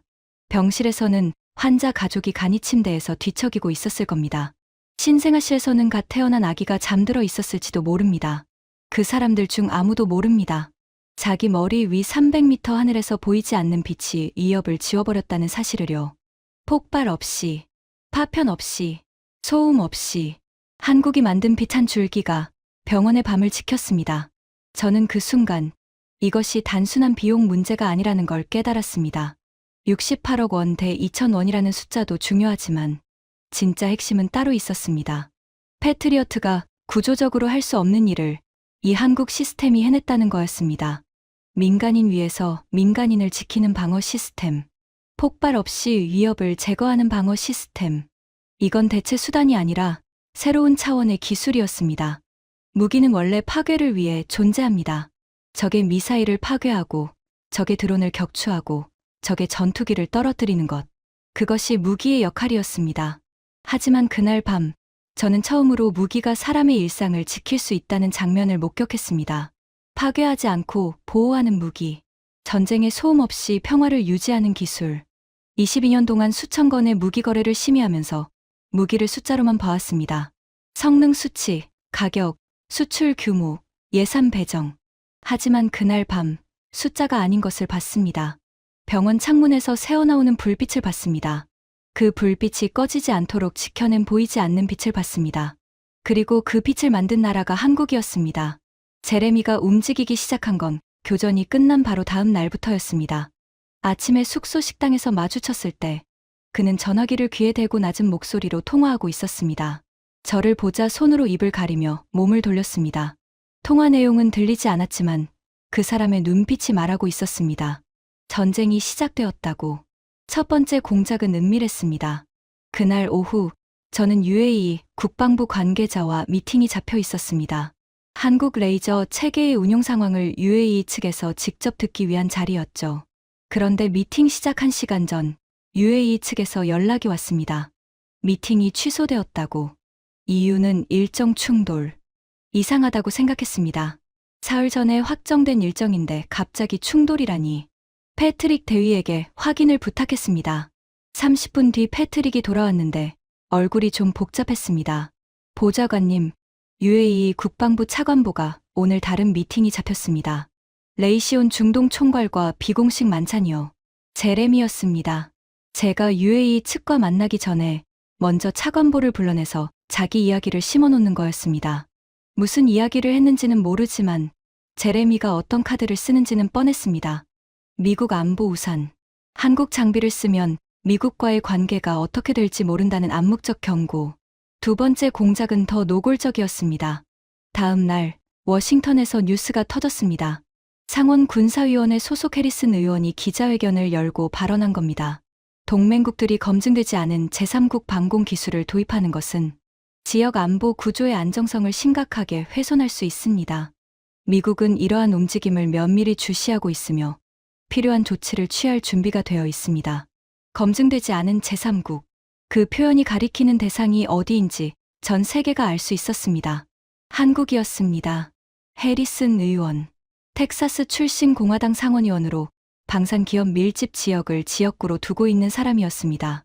레이시온 텍사스 공장이 그의 선거구에 있었고 지난 선거에서 레이시온 관련 정치활동위원회가 그의 캠프에 거액을 기부한 것은 공개된 사실이었습니다. 제레미의 사람이었습니다. 그리고 해리슨 의원이 기자회견에서 한 가지를 더 예고했습니다. 저는 동맹국 방공 체계 표준화 촉진 법안을 발의할 예정입니다. 미국 동맹국이 미국 표준에 부합하지 않는 방공 장비를 도입할 경우 방위비 분담금 재산정과 안보 협력 범위 재검토를 의무화하는 내용입니다. 쉽게 말하면 이겁니다. 한국 장비를 사면 미국이 안보 우산을 걷어들이겠다는 위협. 터키에 했던 것을 중동 전체에 적용하겠다는 법안이었습니다. 저는 그 뉴스를 기지 숙소에서 태블릿으로 보면서 이 타이밍이 우연이 아니라는 걸 바로 알았습니다. 제가 중동에 도착한 직후, 교전을 목격한 직후, 제레미가 전화를 돌리기 시작한 직후, 모든 것이 맞물려 있었습니다. 제레미는 두 갈래로 공작을 펼치고 있었습니다. 하나는 중동 현지에서 UAE 등 동맹국에 직접 압력을 가하는 것. 다른 하나는 워싱턴에서 의회를 통해 법적 틀을 만드는 것. 집게로 양쪽에서 조이는 전략이었습니다.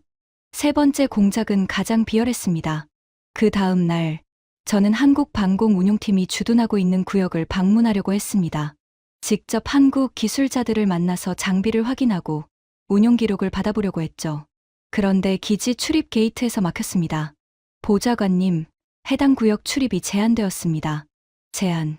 누가 제한했습니까? 경비 장교가 난감한 표정으로 서류를 확인했습니다. 미 중동사령부 보안담당관실에서 지시가 내려왔습니다. 한국군 주둔구역에 대한 미국 측 인원의 접근에는 별도 승인이 필요하다고. 별도 승인. 같은 기지 안에 있는데 별도 승인이라고요? 말도 안 되는 절차였습니다. 저는 보안담당관실에 전화를 걸었습니다. 보안담당관, 브레넌 보좌관입니다. 상원군사위원회 소속으로 현지 조사 중입니다. 한국군 구역 출입 제한건에 대해 설명해 주십시오. 전화기 너머에서 잠깐 머뭇거리는 기색이 느껴졌습니다. 보좌관님, 레이시온 측에서 보안 문제를 제기했습니다.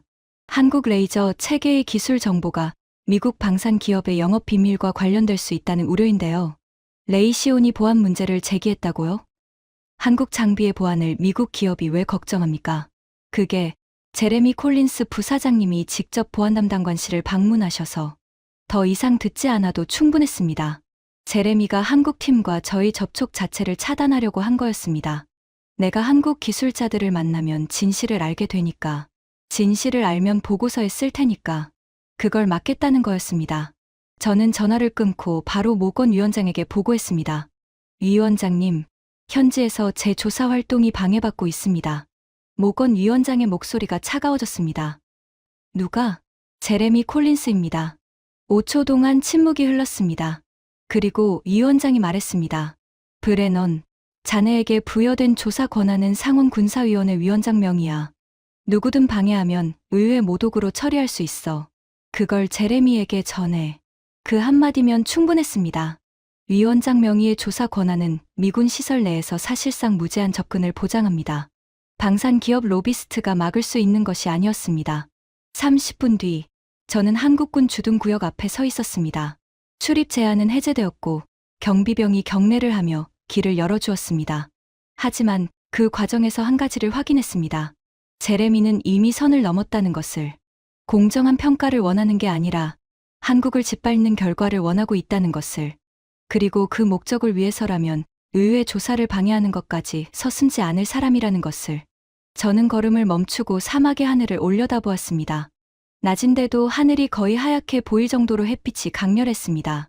열기가 이마 위로 쏟아지고 있었고 군화 밑에서 모래가 바스락거렸습니다.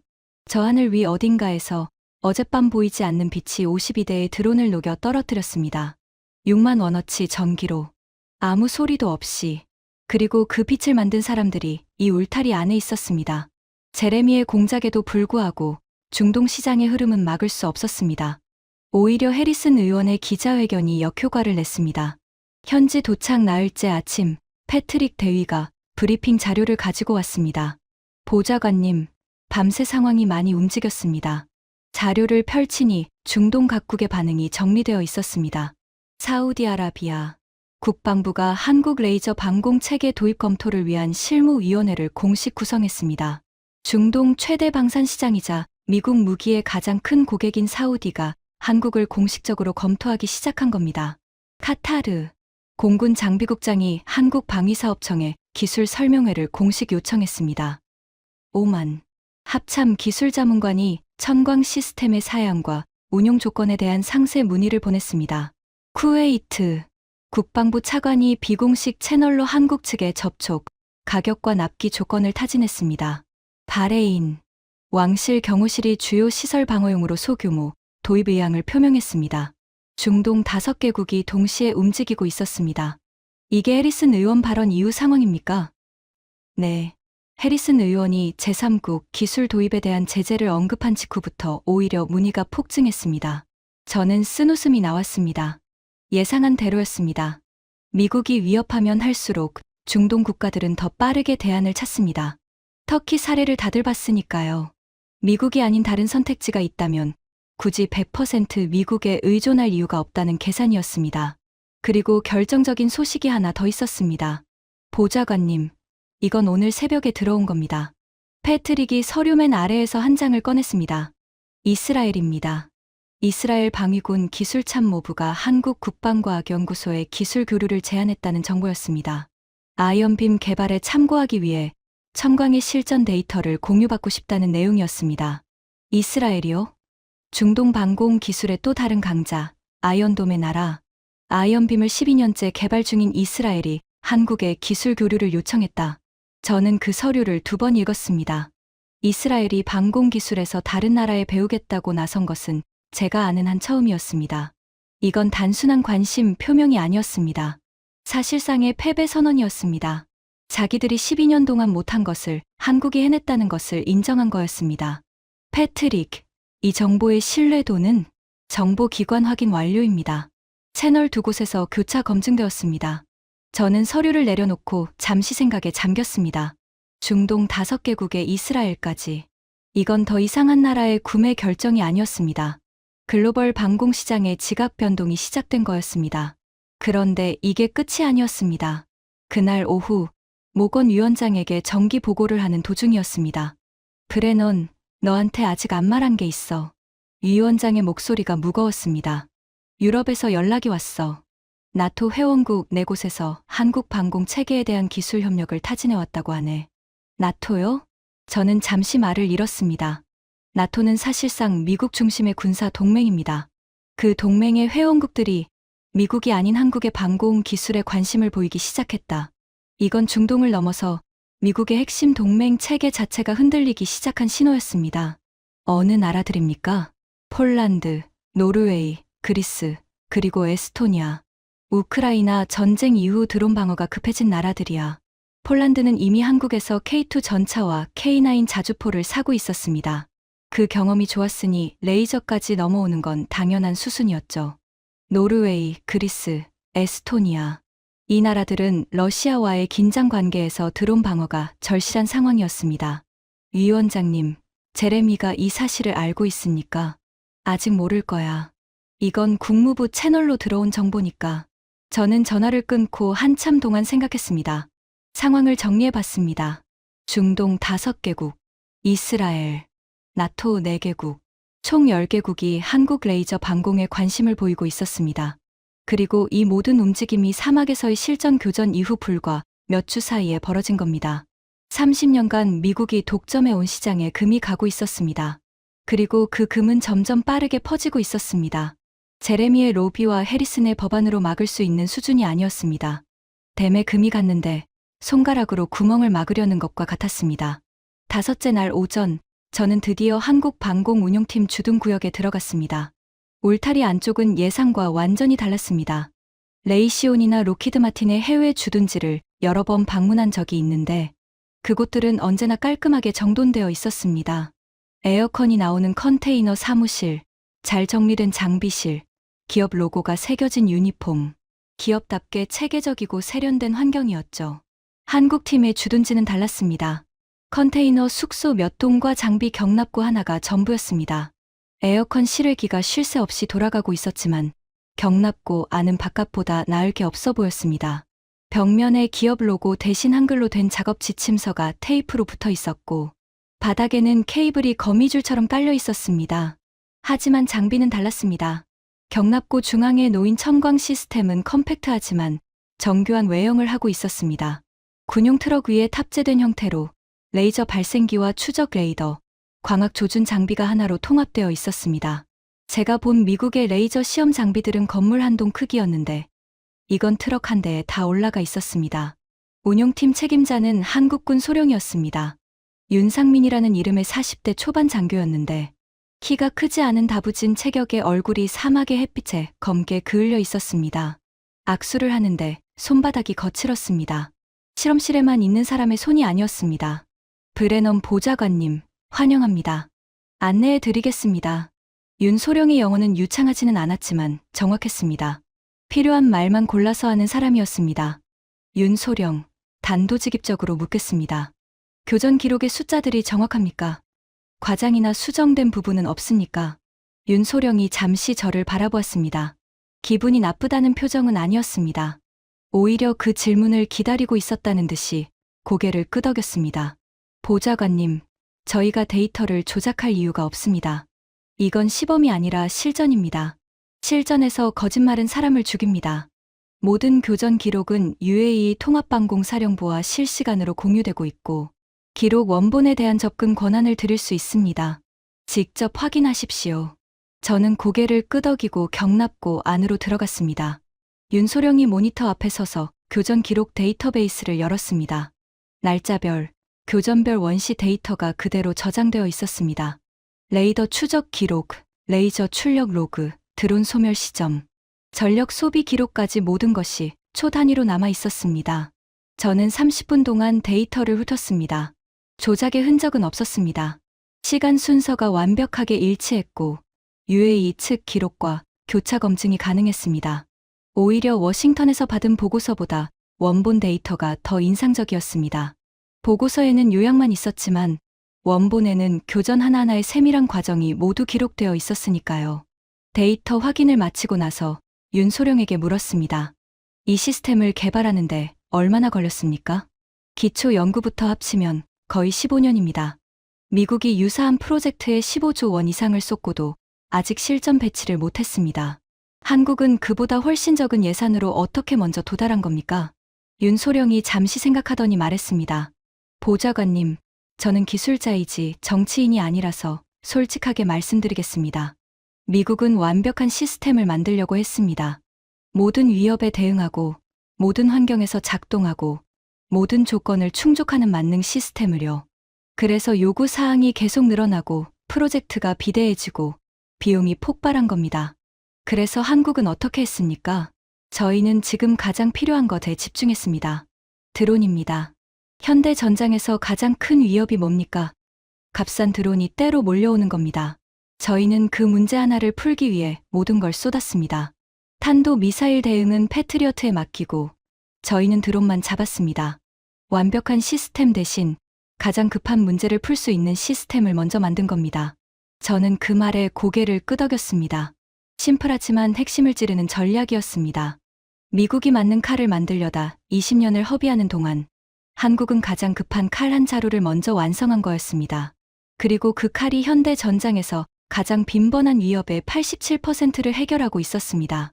경납고를 나서는데 한쪽 구석에서 젊은 기술자가 장비 패널 앞에 쪼그리고 앉아 뭔가를 점검하고 있었습니다. 군복이 아니라 작업복을 입고 있었는데 등에 땀이 흥건했습니다. 경납고 에어컨은 장비 냉각에 우선 배정되어 있어서 사람에게 돌아가는 냉기는 별로 없는 모양이었습니다. 윤소령이 그쪽을 보며 조용히 말했습니다. 저 친구는 한화디펜스에서 온 민간 기술자입니다. 파견 나온 지 4개월째인데 매일 저녁 장비 점검을 하고 새벽까지 데이터를 분석합니다. 민간인이 전투 지역에서 근무하는 겁니까? 네. 방산 기업 파견 기술자입니다. 미국 방산 기업도 해외에 기술자를 보내시지 않습니까? 맞는 말이었습니다. 레이시온도 로키드 마틴도 전 세계에 기술자를 파견합니다. 하지만 그 사람들은 에어컨 나오는 컨테이너 사무실에서 일하고 위험 수당을 받고 정기적으로 교대 근무를 합니다. 이 한국 기술자는 경납고 구석에서 땀을 뻘뻘 흘리며 48도 사막에서 장비를 만지고 있었습니다. 윤소령이 한마디를 더했습니다. 목소리가 살짝 낮아졌습니다. 보좌관님, 하나만 더 말씀드려도 되겠습니까? 물론이죠. 저희가 처음 이 기지에 도착했을 때 미국 자문단 사람들이 저희 장비를 보고 웃었습니다. 트럭 한 대짜리 장비를 가지고 뭘 하겠느냐고. 장난감이라고 하더군요. 장난감. 제레미가 워싱턴에서 했던 말과 똑같은 단어였습니다. 그때 저 친구가 그 말을 들었습니다. 윤소령이 경납고 구석의 기술자를 잠시 바라보았습니다. 그날 밤 혼자 장비 옆에서 울었습니다. 아무한테도 말 안 하고 몰래. 다음 날 아침에 눈이 퉁퉁 부은 채로 나타나서 아무 말 없이 바로 장비 점검을 시작했습니다. 그날 이후로 매일 밤 가장 늦게까지 남아서 장비를 확인하는 사람이 저 친구입니다. 저는 잠시 말을 잃었습니다. 그 기술자를 다시 바라보았습니다. 작업복 등에 번진 땀 자국, 장비 패널 위에서 바쁘게 움직이는 손가락, 집중하느라 주위를 전혀 의식하지 못하는 모습. 미국 최대 방산 기업의 임원이 장난감이라고 비웃었을 때 이 사람은 울었습니다. 그리고 다음 날 아침 다시 장비 앞에 섰습니다. 울음을 삼키고 분함을 삼키고 모든 감정을 장비에 쏟아부은 겁니다. 그리고 그 장비가 52대의 드론을 6만 원에 녹여 떨어뜨렸습니다. 장난감이라고 비웃은 사람은 지금 사막. 호텔에서 전용기를 타고 날아온 로비스트들과 스테이크를 먹으며 공작을 짜고 있었습니다. 장난감이라는 소리를 듣고 온 사람은 48도 경납고에서 땀을 흘리며 장비를 점검하고 있었습니다. 제가 어느 쪽에 손을 들어야 하는지 그 순간 처음으로 명확해지기 시작했습니다. 경납고를 나서면서 윤소령에게 마지막으로 물었습니다. 윤소령, 한 가지만 더 묻겠습니다. 한국이 왜 이 기술을 개발한 겁니까? 미사일도 잘 만들고, 전차도 잘 만들고, 전투기도 만들기 시작했는데 왜 하필 레이저였습니까? 윤소령이 잠시 사막의 하늘을 올려다보았습니다. 뜨거운 바람이 모래를 날리고 있었습니다. 보좌관님, 한국은 작은 나라입니다. 인구 5천만, 면적은 미국의 100분의 1도 안 됩니다. 그런 나라가 전쟁에서 살아남으려면 미사일 한 발에 68억 원을 쓸 여유가 없습니다. 우리에겐 드론 100대가 날아와도 막을 수 있는, 그러면서도 나라 예산이 파산하지 않는 방법이 필요했습니다. 윤소령이 고개를 돌려 경납고를 바라보았습니다. 미국은 부자니까 비싼 무기를 만들 여유가 있었습니다. 이스라엘은 미국이 돈을 대주니까 비싼 연구를 할 수 있었고요. 하지만 한국에는 그런 여유가 없었습니다. 없으니까 다른 길을 찾은 겁니다. 비싸지 않은 방법으로 하늘을 지키는 길을요. 저는 그 말을 듣고 한참 동안 서 있었습니다. 없으니까 다른 길을 찾았다. 그 문장이 머릿속에서 계속 울렸습니다. 미국은 15조 원을 쏟아부었습니다. 이스라엘은 12년을 연구했습니다. 둘 다 아직 완성 못했습니다. 한국은 그보다 적은 돈으로, 다른 접근으로 먼저 도달했습니다. 왜냐하면 미사일 한 발 68억 원을 감당할 수 없는 나라였으니까요. 절박함이 효율을 만들고 효율이 혁신을 만든 거였습니다. 사막의 바람이 모래를 흩날리고 있었습니다. 저는 경납고를 뒤로 하고 차에 올라탔습니다. 100미러로 한국팀 주둔지가 점점 작아지는 것을 보면서 한 가지를 결심했습니다. 보고서에 진실을 쓰겠다고. 제레미가 뭘 하든, 해리슨이 뭘 하든 내가 본 것을 그대로 쓰겠다고. 6만 원이 7천억 원을 이긴 밤. 울면서도 다음 날 장비 앞에 선 기술자. 없으니까 다른 길을 찾은 나라. 이것을 숨기는 보고서를 쓸 수는 없었습니다. 그 다음 날 윤소령이 저를 한 곳으로 데려갔습니다. 보좌관님, 보여드릴 게 있습니다. 경납고 안쪽 작은 사무실이었습니다. 벽에 액자 하나가 걸려 있었습니다. 오래된 흑백 사진이었습니다. 군복을 입은 젊은 병사들이 줄을 서 있는 모습이었는데 그들의 손에는 총이 아니라 양은 그릇이 들려 있었습니다. 큰 솥 앞에서 걸쭉한 무언가를 받기 위해 길게 줄을 선 병사들. 얼굴은 수척했고 군복은 남루했습니다. 이게 뭡니까? 한국 전쟁 당시 사진입니다. 저 음식은 꿀꿀이죽이라고 불렸습니다. 꿀꿀이죽? 미군 부대에서 나온 음식물 잔반을 모아 끓인 죽입니다. 먹을 것이 없어서 외국 군대에 남은 음식으로 끼니를 때워야 했던 시절이었습니다. 저는 사진을 가만히 바라보았습니다. 외국 군대의 잔반으로 죽을 끓여 먹어야 했던 나라. 자기 나라를 지킬 무기도 없어서 다른 나라에 의존해야 했던 나라. 그것이 불과 70여 년 전의 한국이었습니다. 윤소령이 조용히 말을 이었습니다. 저희 할아버지 세대가 저 줄에 서 있었습니다. 청광 프로젝트를 이끈 정해철 수석연구원 아버지는 전쟁 때 13살이었다고 합니다. 배가 고파서 미군 부대 뒤를 따라다녔다고요. 그분이 이 시스템을 만든 분입니까? 기초 설계부터 실전 배치까지 20년을 매달린 분입니다. 저한테 한번 이런 말씀을 하셨어요. 윤소령이 잠시 말을 멈추었습니다. 눈가가 살짝 붉어지는 것을 보았지만 목소리는 끝까지 담담했습니다. 다시는 남에게 빌려 쓰는 나라가 되면 안 된다. 우리가 필요한 것을 우리 손으로 만들지 못하면 영원히 남의 그늘 아래 있어야 한다. 그게 이 연구의 존재 이유다. 저는 아무 말도 하지 않았습니다. 할 말이 없어서가 아니라 그 말의 무게가 가슴을 눌렀기 때문입니다. 꿀꿀이죽을 먹으며 줄을 서던 나라가 이제 미국이 30년간 쓰고도 완성 못한 기술을 세계 최초로 실전에서 증명했습니다. 외국 군대의 잔반으로 연명하던 나라가 이제 외국 군대의 하늘을 지키고 있었습니다. 윤소령이 사진 밑에 작은 글씨로 적힌 문구를 가리켰습니다. 한글이어서 저는 읽을 수 없었지만 윤소령이 번역해 주었습니다. 다시는 굶지 않기 위해, 다시는 빌리지 않기 위해. 무기를 만드는 이유는 여러 가지가 있을 겁니다. 돈을 벌기 위해, 힘을 과시하기 위해, 패권을 유지하기 위해. 제레미 같은 사람들은 돈 때문에 무기를 팝니다.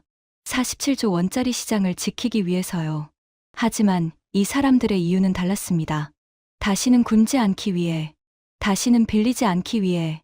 그것은 사업의 동기가 아니라 국가 생존의 기억에서 나온 집념이었습니다. 저는 경납고를 나서며 뒤를 돌아보았습니다.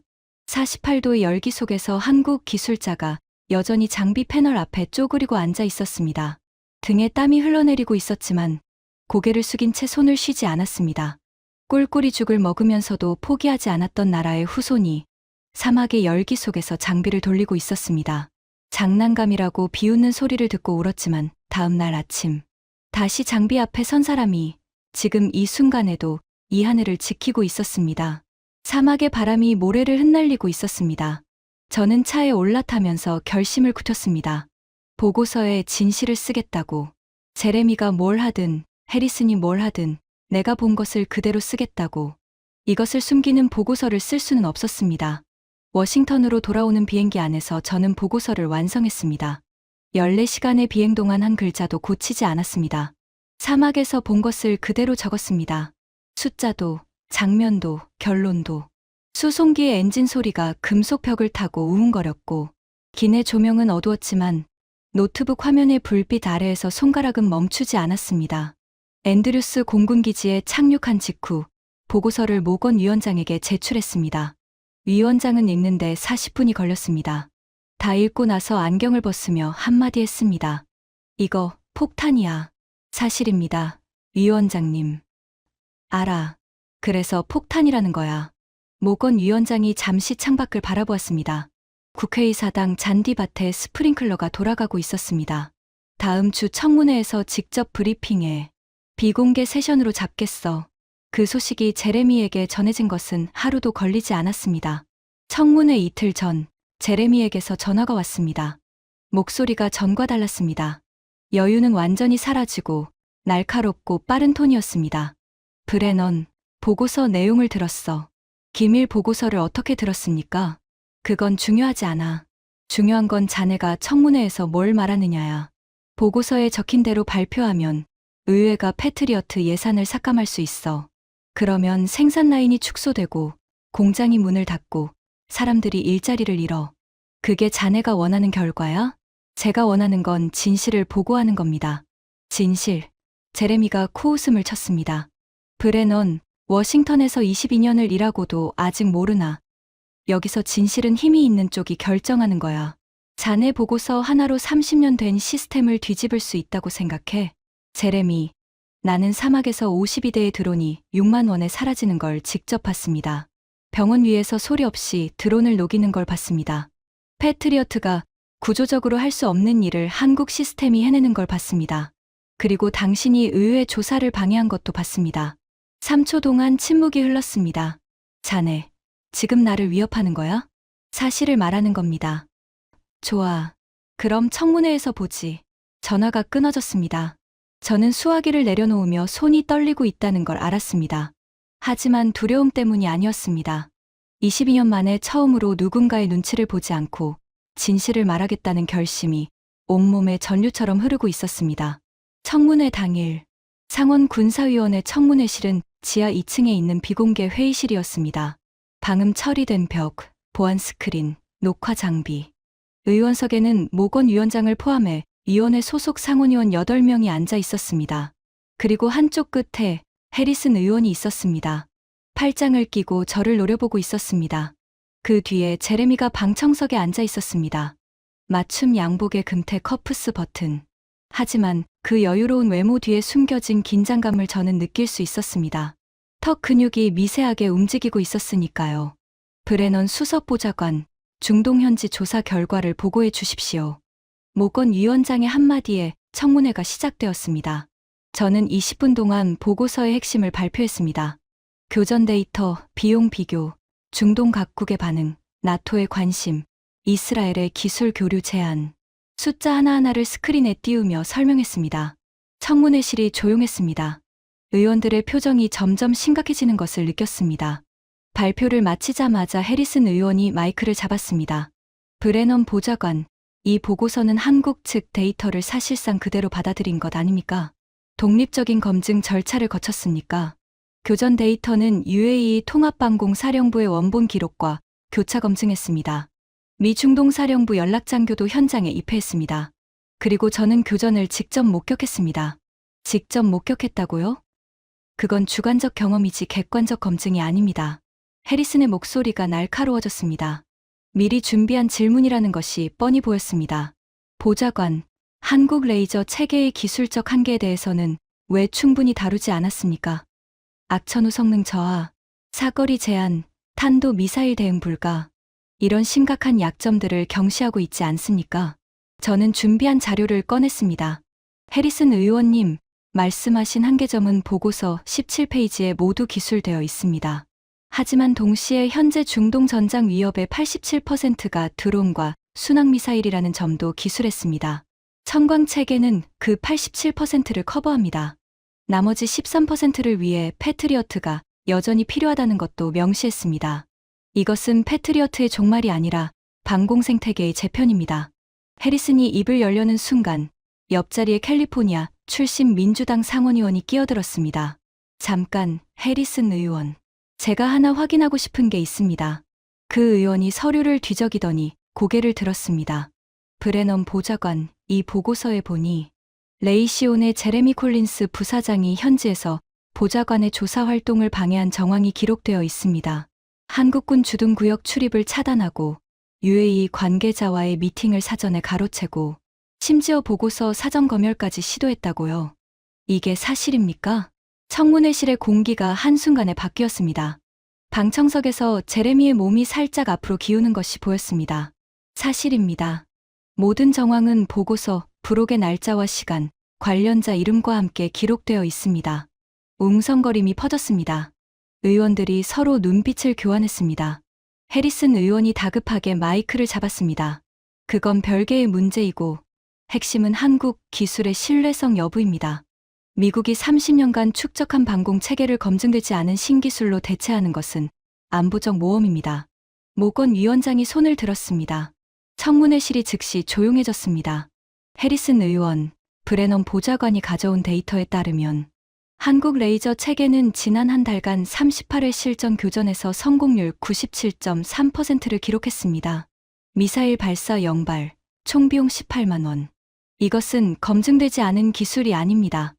이것은 현재 세계에서 가장 많은 실전 교전 기록을 보유한 방공 체계입니다. 위원장의 한마디에 해리슨의 얼굴이 붉어졌습니다. 그리고 위원장이 고개를 돌려 방청석의 제레미를 똑바로 쳐다보았습니다. 그리고 제레미 콜린스 부사장. 의회가 파견한 조사관의 활동을 방산 기업이 방해한 것은 극히 심각한 문제입니다. 이 건에 대해서는 별도의 조사를 진행하겠습니다. 제레미의 얼굴에서 마지막 남은 혈색이 빠져나갔습니다. 금태 커프스 버튼이 형광등 아래에서 번쩍였지만 그 번쩍임이 갑자기 초라해 보였습니다. 30년간 이 복도를 지배해 온 로비의 제왕이 청문회실 방청석 플라스틱 의자에서 오그라들고 있었습니다. 해리슨 의원도 더 이상 질문을 하지 못했습니다. 자신이 발의하겠다던 동맹국 방공체계 표준화 촉진 법안은 그 자리에서 동력을 잃었습니다. 레이시온의 조사 방해 정황이 드러난 마당에 그 기업을 보호하는 법안을 밀어붙일 수 있는 의원은 없었습니다. 청문회가 끝난 뒤 복도에서 제레미와 마주쳤습니다. 그 사람은 아무 말이 없었습니다. 평소 같으면 능글맞은 한마디를 던졌을 텐데 그날은 저를 스쳐 지나갔습니다. 걸음이 빨랐고 고개가 숙여져 있었고 향수 냄새만 옷깃에서 희미하게 풍겼습니다. 그 뒷모습을 보면서 저는 이상하게 통쾌함보다는 쓸쓸함이 먼저 밀려왔습니다. 한 시대의 끝, 미사일이 하늘의 왕이던 시대, 비싼 무기가 곧 힘이던 시대, 로비와 정치가 기술을 이기던 시대. 그 시대의 끝이 걸어가고 있었습니다. 청문회 이후 한 달. 상황은 빠르게 움직였습니다. UAE는 패트리어트 추가 도입 보류를 공식 확정하고 한국 레이저 방공 체계 정식 도입 계약을 체결했습니다. 사우디아라비아가 그 뒤를 따랐고 카타르와 오만이 기술 설명회를 마친 뒤 도입 의향서에 서명했습니다. 나토 4개국 중 폴란드가 가장 먼저 기술 협력 양해각서를 맺었습니다. 해리슨 의원의 동맹국 방공 체계 표준화 촉진 법안은 발의조차 되지 못했습니다. 공동 발의자를 모으지 못한 겁니다.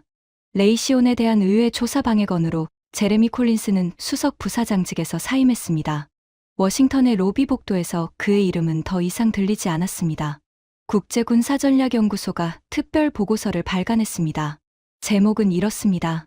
역사상 최초의 비용 역전, 방공 전쟁의 패러다임이 바뀌다. 보고서의 첫 문장은 이랬습니다. 68억 원짜리 미사일이 지배하던 하늘을 2,000원짜리 빛이 물려받았다. 저는 그 보고서를 사무실에서 읽으면서 사막에서의 밤을 떠올렸습니다. 스크린 위에서 점들이 하나씩 사라지던 밤, 병원 위 300m 하늘에서 소리 없이 드론을 녹이던 빛, 48도 경납고에서 땀을 흘리며 장비를 점검하던 젊은 기술자, 흑백 사진 속에서 양은 그릇을 들고 줄을 서던 병사들, 꿀꿀이 죽을 먹으며 줄을 서던 나라가 있었습니다. 외국 군대의 잔반으로 끼니를 때우던 나라가 있었습니다. 그 나라가 70여 년 뒤 그 외국 군대가 수십 년간 수조 원을 쏟아부었는데도 만들지 못한 기술을 세계 최초로 만들었습니다. 그리고 그 기술이 사막의 밤하늘에서 소리 없이 사람들의 일상을 지키고 있었습니다. 저는 22년 동안 무기를 숫자로만 봤습니다. 가격, 성능, 수출 규모, 예산 배정, 의회 사무실의 형광등 아래에서 서류 더미 속에서 무기는 숫자였습니다. 하지만 사막에서 다른 것을 봤습니다. 무기를 만드는 사람들을 봤습니다. 장난감이라는 비웃음에 혼자 울었지만 다음 날 아침 장비 앞에 다시 선 기술자를 봤습니다. 없으니까 다른 길을 찾아야 했다고, 다시는 빌리는 나라가 되면 안 된다고 말한 소령을 봤습니다. 벽에 걸린 흑백 사진 속 양은 그릇을 든 병사들을 봤습니다. 미국은 15조 원을 쓰고도 완성하지 못했습니다. 이스라엘은 12년을 연구하고도 도달하지 못했습니다. 한국은 둘보다 적은 예산으로 둘보다 짧은 시간에 둘보다 먼저 해냈습니다. 왜 한국이 먼저 도달했느냐고요? 저도 처음에는 이해하지 못했습니다. 기술력의 문제라고 생각했습니다. 하지만 사막에서 깨달았습니다. 기술력이 아니었습니다. 절박함이었습니다. 미국에는 15조 원이 있었습니다. 예산이 넉넉하니까 완벽한 시스템을 만들려고 했고, 요구 사항이 늘어나고 프로젝트가 비대해지고 결국 늪에 빠졌습니다. 이스라엘에는 미국의 지원이 있었습니다. 급하지 않으니까 천천히 연구했고 아직 완성하지 못했습니다. 한국에는 돈이 없었습니다. 미사일 한 발 68억 원을 감당할 수 없는 나라였습니다. 드론 때가 날아오면 미사일로 막다가 나라가 파산하는 나라였습니다. 그래서 다른 길을 찾아야 했습니다. 없으니까, 절박했으니까 가장 급한 문제에 모든 것을 집중했습니다. 그리고 해냈습니다. 여유가 만든 지연, 절박함이 만든 도약. 역사는 때때로 이렇게 뒤집힙니다. 지금 이 순간에도 사막의 밤하늘 어딘가에서 보이지 않는 빛이 조용히 일하고 있을 겁니다. 한국이 만든 빛이 소리 없이, 폭발 없이, 파편 없이 누군가의 병실 창문에서 새어나오는 불빛을 지키면서, 누군가의 아이가 잠든 방 위의 하늘을 지키면서, 그리고 그 빛 아래 경납고에서 땀을 흘리며 장비를 점검하는 한국 기술자가 있을 겁니다. 내일 새벽에도 가장 먼저 나와서 가장 늦게까지 남아서 묵묵히 자기 자리를 지킬 사람. 제가 22년 동안 본 가장 비싼 무기는 패트리어트 미사일이었습니다. 한 발에 68억 원. 하지만 제가 사막에서 본 가장 강한 무기는 편의점 커피 한 잔 값어치에 보이지 않는 빛이었습니다. 30년 독점이 2,000원에 무너졌습니다. 아니, 2,000원이 아닙니다. 그 2,000원 뒤에는 꿀꿀이 죽 시절부터 이어져 온 70년의 집념이 있었습니다. 다시는 굶지 않겠다는, 다시는 빌리지 않겠다는, 다시는 남에게 운명을 맡기지 않겠다는 집념. 그것이 미국의 15조 원을 이겼습니다. 여러분, 저는 마이클 브레넌입니다. 미국 상원 군사위원회에서 22년을 일한 사람입니다. 그리고 저는 한국에 졌습니다. 이 패배가 부끄럽지는 않습니다. 오히려 경외심이 듭니다. 아무것도 없던 곳에서 세계 최초의 길을 만든 사람들에 대한 경외심. 그것은 군사 기술을 넘어서 한국과의 의지가 무엇을 이룰 수 있는지를 보여준 이야기였습니다. 사막의 밤하늘에서 빛나는 것은 별만이 아닙니다. 보이지 않는 빛 하나가 오늘도 조용히 누군가의 하늘을 지키고 있습니다. 지금까지 미 상원 군사위원회 수석 보좌관이 사막에서 목격한 충격적인 이야기였습니다. 꿀꿀이 죽을 먹던 나라가 세계 최초의 레이저 방공 강국이 된 이 이야기를 주변에 널리 공유해 주세요. 대한민국의 저력을 더 많은 분들이 알 수 있도록 구독과 좋아요도 부탁드립니다. 지금까지 감동날다였습니다. 감사합니다.